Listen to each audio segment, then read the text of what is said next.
বন্ধু রাগ করিস না, তোরা কথা দিছিলাম আজকে রাইতে তোর লগে থাকবো, কিন্তু থাকতারই নেই। বিশ্বাস কর, আমার জায়গায় আমি আমার সিচুয়েশনটা বুঝতেছি।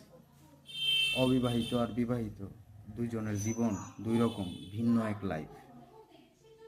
এখন বলবি যে আমরা পুরুষ, আমরাও বিয়ে করব, তখন দেখাবো। ঠিক আছে ভাই, তুই আগে বিয়েটা কর, বিয়েটা কইরা তারপরে আমার লগে আয়া দেখা করিস। বিয়া কইরা 1 বছর সংসার কইরা পরে আমার লগে আয়া দেখা করিস। যদি সংসারিক কোনো মেয়েকে তুই বিয়া করস, যদি তোর সংসার করার চিন্তাধারা থাকে, সেক্ষেত্রে তোর কম্প্রোমাইজ করতেই হবে তোর বউয়ের সাথে, ঠিক না? আর যদি তোর চিন্তা ভাবনা থাকে যে আমি সংসার করব না, সেক্ষেত্রে তুই তোর মতন করে চলবি, ঠিক না?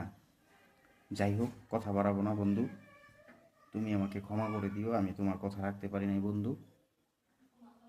তফাৎটা এইটুকুই, তুমি অবিবাহিত, সারা রাত বাইরে থাকো, আমি বিবাহিত, আমি 10টা 11টার মধ্যে আমার ঘরে ঢুকতে হয়। বুঝছো ব্যাপারটা হলো ওই জায়গায়। যাই হোক, দিন শেষে তুমি আমার বন্ধু, দিনের বেলা তোমার লগে দেখা হইব। আল্লাহ হাফেজ।